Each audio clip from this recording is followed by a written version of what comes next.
Hi there. So I'm joined again by Christine Newell from Paradigm. Hi, Christine. How are you? Yes, fine, thank you, Malcolm. Yeah, very well, thanks. And lots going on in our sector at the moment. And as I keep telling the guys here, we're so lucky to be working in an industry that, for some reason, the government feels like they want to support. It's fantastic news, isn't it? What a budget for the mortgage market. Fantastic news, and yeah, it's a great industry to be in at the moment.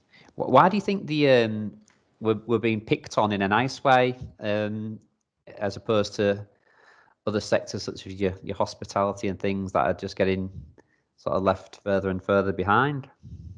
Well, I think the housing market is a very, very important piece in the economy and the drive back to getting the economy back on track. And let's face it, he needs some people to be paying some tax receipts in, doesn't he? So if you think about where he's going to get that money, and it's going to be constant, financial services industry and the whole industry, the insurance side, everything there has been functioning fairly well. We've come off less, uh, better off than other areas throughout the pandemic. So I think he wants that to continue. That's a place that he can trust. We can help rebuild that economy back, and of course everybody wants to have a nice place to live, a place that's safe, a good environment, and as we work more from home potentially, I think that's also on his mind, and to support those people wanting to do that moving forward. We're better placed. Well, your house used to be just your house at one time, didn't it? Now it's your office and your classroom and your bar and your gym and your workspace. It's everything else. And I think as well that moving forward from, God forbid there was ever anything like this ever again, but if there ever was, um, it's very natural for people to want a bigger space and a nicer environment from which to function. Definitely, definitely. I think lenders will have to look at their criteria for annexes, because that's certainly one way forward for a lot of people to move that, just to keep that a little bit of distance, not too much work-home life balance. Um, and turning, estate agents looking at how they advertise property. Who needs a dining room? Do you need a dining room anymore? Um, Perhaps we need a home office. And we've seen some properties advertised local to us who seem to be commanding a bit of a premium here for having more space. We've noticed that those that you think, crikey, that looks about £20,000 overpriced, but then you look at the internal pictures and it's like, oh, actually, yeah, they've got their nice posh shed or whatever, or open spaces or studies, and I wonder if that might drive property prices even more, sort of geared towards people that want to be spending more time at home. Well, I mean, I'm certainly seeing around here a lot more home improvements again, starting up, converting garages. I mean, garages, they don't house cars anymore, do they? They used to house all our jumble Mm. that needs to go to the car boot sale, but now I think they're becoming more home gyms, and definitely home offices. So, yeah, I think house prices will continue for the time being. Might see a few flattening out in places. You know my thoughts previously on house prices, but yeah, I think all in all, we're in for a good run. We there hasn't been so much backlash on this, but it did occur to me that with the restrictions in the Help to Buy equity loan coming through, um, whether or not some of this some of these incentives that the government are launching on our sector, whether or not it could possibly drive asking prices beyond the scope of some first-time buyers. I read a piece that the average earnings to house price in the 90s was 4 times, and now it's double that.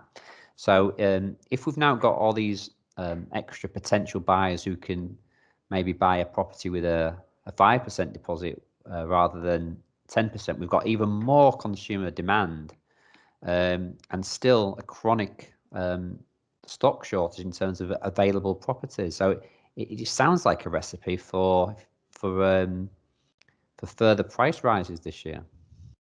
It does, doesn't it? It sounds a bit like that. But I do still think there will be more property coming to market as people take advantage of the more buyers, really.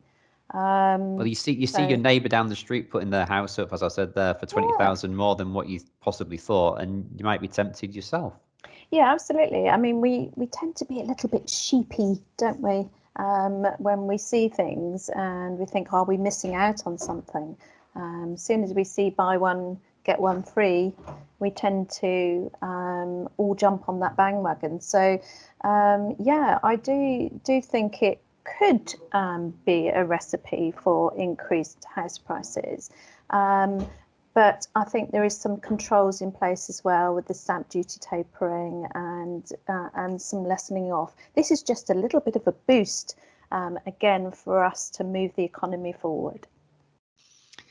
And I think if that were to happen, if there were to be some sort of spike, I wonder if that's kind of the least of the government's problems at the moment. And at the end of the day, a lot of Tory voters are homeowners, aren't there? And you do get a feel-good factor about yourself if your property value is increasing. So I think to a certain extent, it's something that they might be prepared to live with and kick that can down the road about how to make more affordable property available to first-time buyers in the future, because we consistently miss these targets of how many houses we need to build.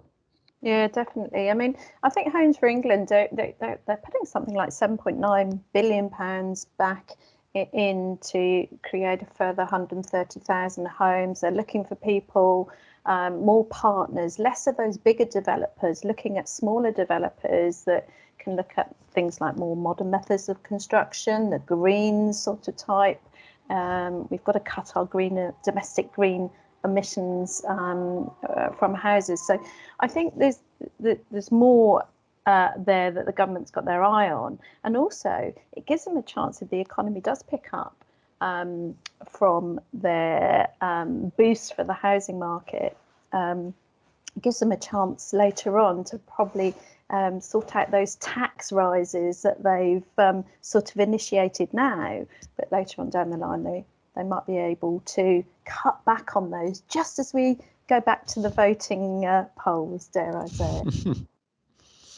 Well, let's take a look at the mortgage guarantee scheme that's just recently been launched. The deals come available in April.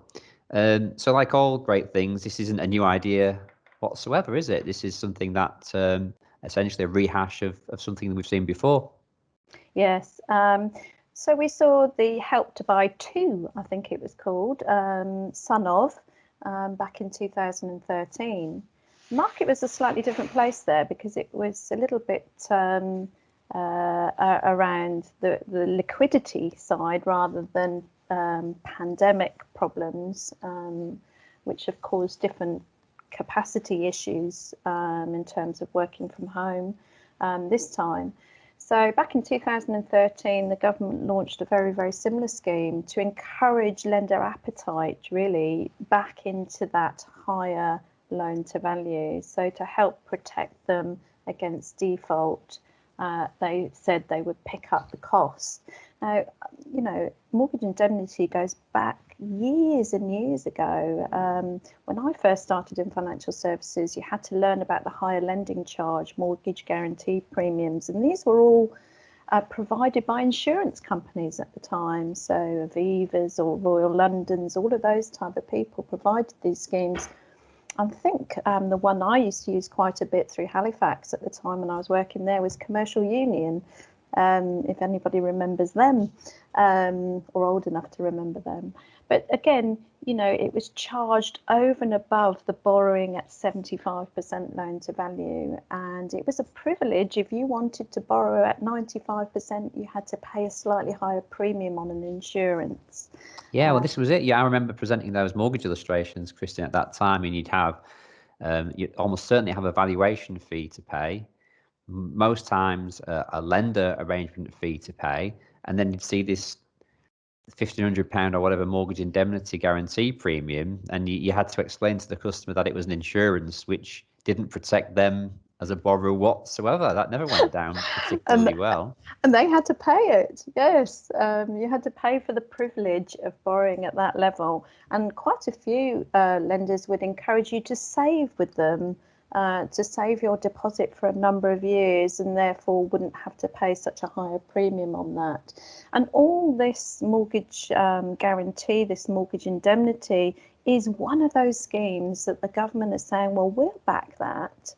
So lenders, you don't need to worry if a loan was to default during a period of time. Now, historically, it shows that someone who's had a mortgage for, say, 7 years or longer are less likely to default.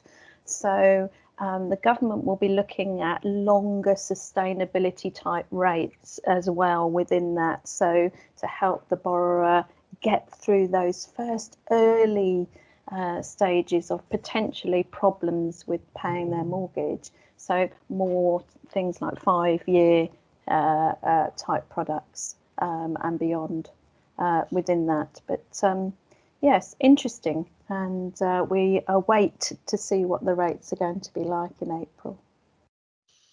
It's interesting that that you might get some people thinking, why are people being supported to buy homes, and I didn't get any help myself or whatever. But actually, if you think back to how the housing sector used to work, probably some of these very same people benefited from the right to buy scheme of the late 70s and early 80s and onwards, and also from the period of time that 100% mortgages were readily available. So perhaps some of these people that complain a little bit about these type of incentives using taxpayer money to prop up the housing sector quickly forget that people of their era perhaps didn't have to find any cash to put down as a deposit. No, I mean, absolutely right. I mean, Right to Buy was a lovely spin-off from Thatcherism, wasn't it? When she came and thought, right, we need to make just a similar rhetoric from generation rent to generation buy, really. And we want to be everyone to own their own property.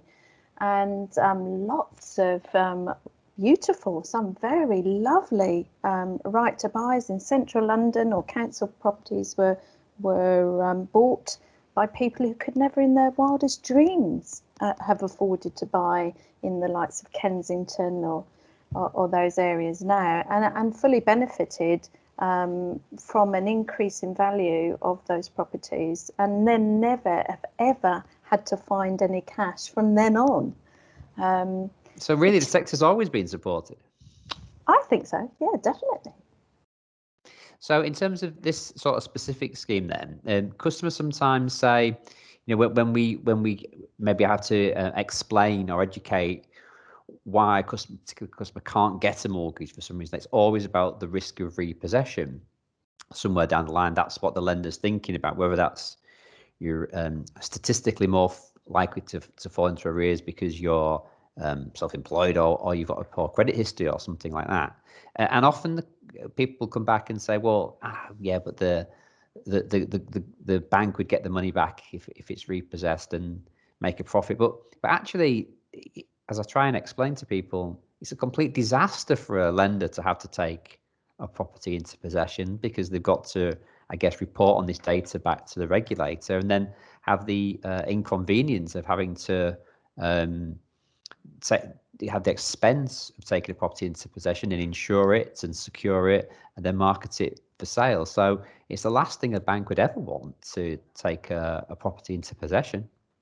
Absolutely right on that. I mean, when I was doing repossessions, dare I say it, back in my time at the property unit, we, on average, would be spending £30,000 to repossess a property. I mean, that, in the 90s, when unfortunately we had the first financial crisis that I was involved in, you'd spend quite a bit of money trying to get those properties marketed, secure, legal battles backwards and forwards to the law courts, all sorts of things, and taking into account the client situation as well. Now, as times moved on from the 1990s, actually regulations got very tight on how you deal with a client in a vulnerable situation such as repossession. And the lenders have to follow much more prescribed processes. You can't just go, right, let's hammer down that door and get the keys and repossess that property. It's now much more controlled, and you go through the possession forbearance, as they call it, and try and find a solution for the client to repay that mortgage first, or to stay in that property. So it's little wonder then that if the banks are in and feel that there are any risk of property prices falling for any reason, pandemic was the latest one where there was some nervousness in 2020 that prices, it didn't materialize, but there was some nervousness that property prices could reduce. Little wonder that they pull back on high loan to value mortgages, because they wouldn't want to get involved in taking possession. No, absolutely not. And you have to remember, during the pandemic, we weren't really understanding what house prices were officially doing either, where we've got some indexes, our house price indexes were, but houses weren't being valued. So how did we know what those house prices were doing? And that's why there was a lot of skewed information coming out. But most certainly, you're absolutely right, Malcolm, that the worst scenario for a lender is to having to repossess a property. It was back in 1990, and it is now. Now, hopefully, as we know, interest rates have been sustained and low for such a long period of time now. And the period that you're referring to, when the repossession rates were much higher, interest rates were 3 or 4 times what we're seeing today. So presumably, if these 95% mortgages get offered in terms of this mortgage guarantee that the government are offering, the costs to the taxpayer would only really kick in if the customer can't afford the mortgage. And the fact that interest rates are much lower now than they were in the past, and possibly even buying these properties, it'll probably be cheaper than renting for lots of people. The whole idea is that no claims will ever have to be made, or very few claims would ever have to be made on the scheme itself. So actual cost to taxpayer compared to everything else that we've been funding over the last 12 months might be negligible. No, I think you've made some very good points. I would always put some caution in there, obviously. Property prices dropping, and with sort of smaller amount of equity there in the property, the likelihood it could fall into negative equity. There is a chance there that it could, because prices are quite keen. But if the mortgage remains affordable. If the mortgage remains affordable and the clients can weather that storm, the longer they're able to pay a mortgage for, the less likely the default it happens. And that's been shown on historic MI for lenders. Repossessions or forbearance is instigated when we go through arrears management process in the lending. It's generally at the start, within those first 2 to 3 years, where it's a sudden shock to the client of payment, or something else happens. Now, there is a bit of caution still on the unemployment figures and what's going to happen there. So, lenders will be carefully assessing those, how they vet that client at that higher loan to value. things around criteria and their affordability tests. One thing that occurred to me in that property prices have kind of gone away from wages have flatlined and property prices have done this, haven't they, over the last couple of years, is that back when I started in the 90s, you'd quite regularly see single applicants buying property, whereas now it's almost always a couple or two applicants on the mortgage application. And with the best will in the world, people don't always stay together. So that's one thing that can trigger difficulties in keeping up payments, isn't it? When you've gone into this application with two incomes, and then for some reason that one of the applicants is no longer living at the property or contributing towards the mortgage. Yeah, definitely.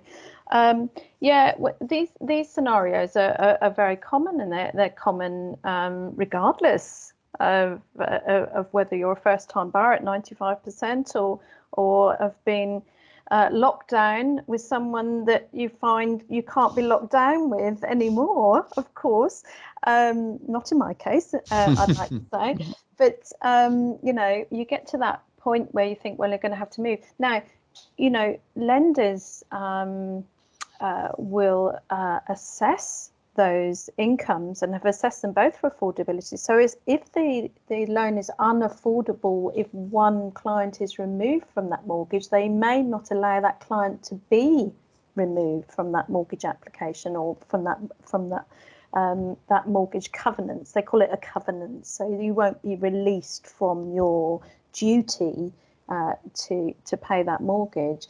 And that holds that person back then when they meet a new partner or want to buy a property themselves, because the new lender is having to take into account all of their commitments. Yes, absolutely. So it affects affordability all the way on and knocks on to further transactions. So I suppose the idea, or one of the ideas behind this 95% mortgage scheme is, or what happened off the back of 2013 was there came a point that the support from the scheme was withdrawn, but actually the lenders up until the beginning of 2020 continued to lend at high loan to value, didn't they? Yeah, definitely. I mean, the scheme, I mean, a lot of people sort of mention the scheme really failed, and that's the reason why it was withdrawn. But actually, if you look at the Treasury figures, and it definitely helped over 100,000 people and borrowers, and because it's just not for first-time buyers, this is across the piece. So we're not just looking at first-time buyers, we're looking at everybody here that has a lower deposit, and for different reasons. They might have gone through this divorce and used up their equity to pay off another partner, and therefore now haven't got enough equity to move on to put down the next deposit. So the original scheme did help over 100,000 borrowers and moved products from 43, I think it was in 2013, right up to 260 odd extra products at high loan to values in 2017 when the scheme was withdrawn.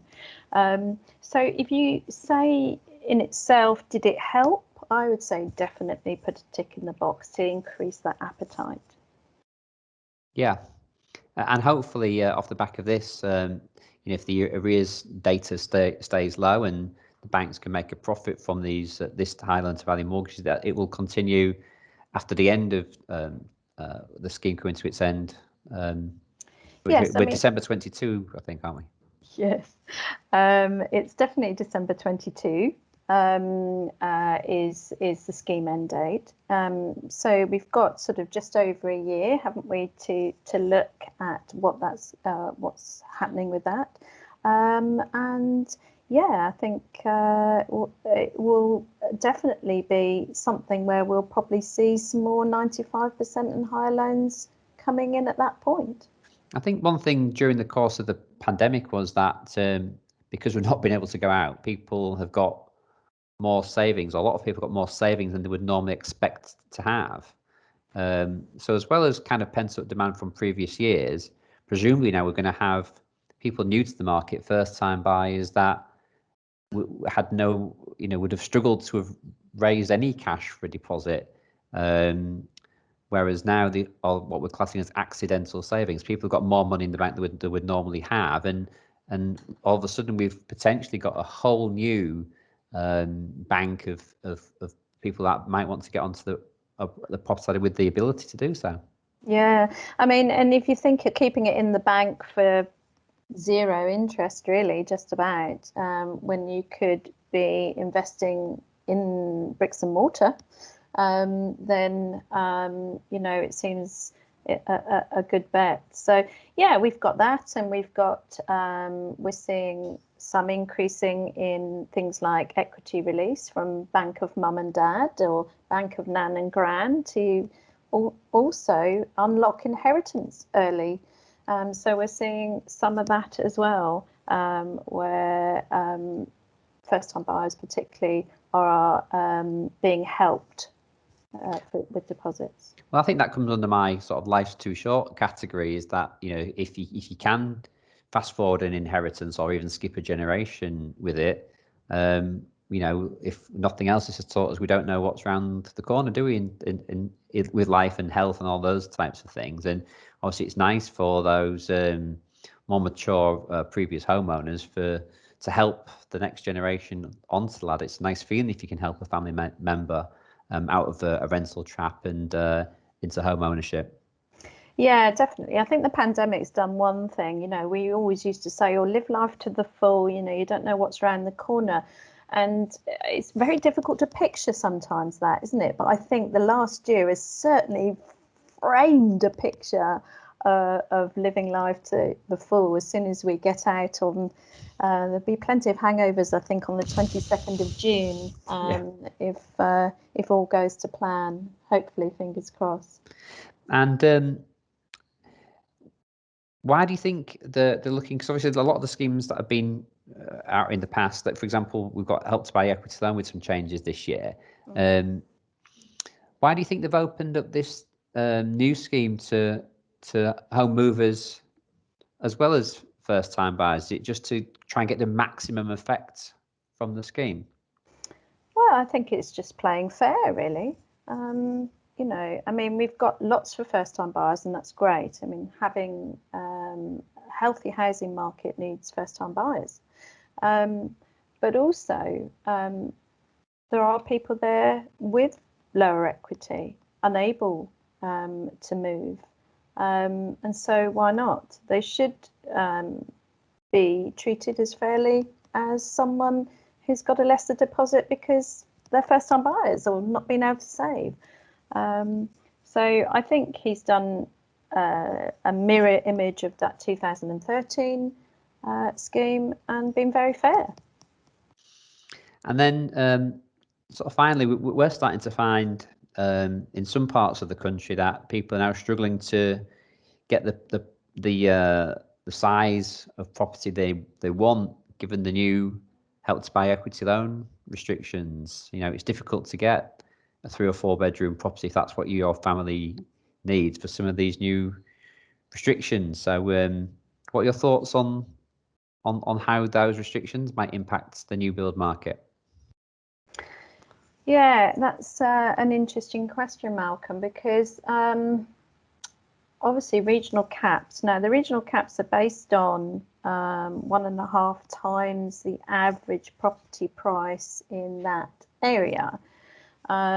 So, I'm not an expert at knowing what types of property is available at what sort of level all the way around the country. I just know what the regional caps are set at. And I think it will cause a problem for some, but it is for first-time buyers.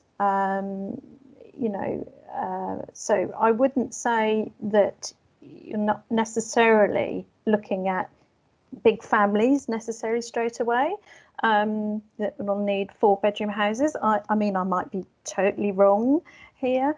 It's just the picture I've got in my head of how the scheme is looking to help in those areas. A certain demographic, yeah. A certain demographic. So impact on the new build market, I think it will still be good for builders and good for the country as a whole. Well, they can't build them quick enough is the feedback that we're we're getting. But how do you think they'll cope with the restrictions in the scheme? Do we hope that they'll continue to build at the pace that we require them to build? Because that's year after year we miss this target of housing, don't we? Yeah, I mean, it's one of those ones where I think that they are looking to work with just not the main developers. They are trying to encourage, regional, smaller developments, as well as continuing with your larger, well-known mass marketers. So, I think they'll get there. There's still a lot to do, but I'm confident with the right policies that are putting in place now and the right funding to help that we'll get there and meet those targets. And let's just hope that property prices don't run away from some of these first-time buyers with all these incentives. Yeah, I mean, I think I mentioned this to you a while back when we were talking sort of nonchalantly by the coffee machine, not. But I think there will be a glut of property that come on where buyers are currently situated in city centres or residents are in city centres, should I say, that no longer want to be there and they want to move out, and those properties will be at potentially a cheaper premium because other people won't want to necessarily move in there, but first-time buyers might very well want to move into those areas. And might we have some, now that the tax rules are not as advantageous for landlords, I guess we might have some portfolio disposals as well? Yeah, that's another area. I mean, we've got to remember that the mortgage indemnity scheme is only for residential. It's not helping buy-to-let second homes or any of those people with multiple assets. So, yeah, I mean, I would say as the stamp duty sort of disappears, you'll find that there's not so many. There may be some reduction in buy-to-lets purchasing certain types of property, which will and freeing up others from their portfolio that aren't so commercially viable for them to keep. Thanks for your time, Christine. So that's been really interesting. I hope everyone enjoyed listening to that. And here's to this return of the 95% mortgage, and let's get the country moving. Amen to that. Thanks, Christine. Take care. Thanks. Thanks for watching. If you're in the market for mortgage advice, please drop me an email, malcolm@ukmoneyman.com, or give us a call, and please subscribe to our channel.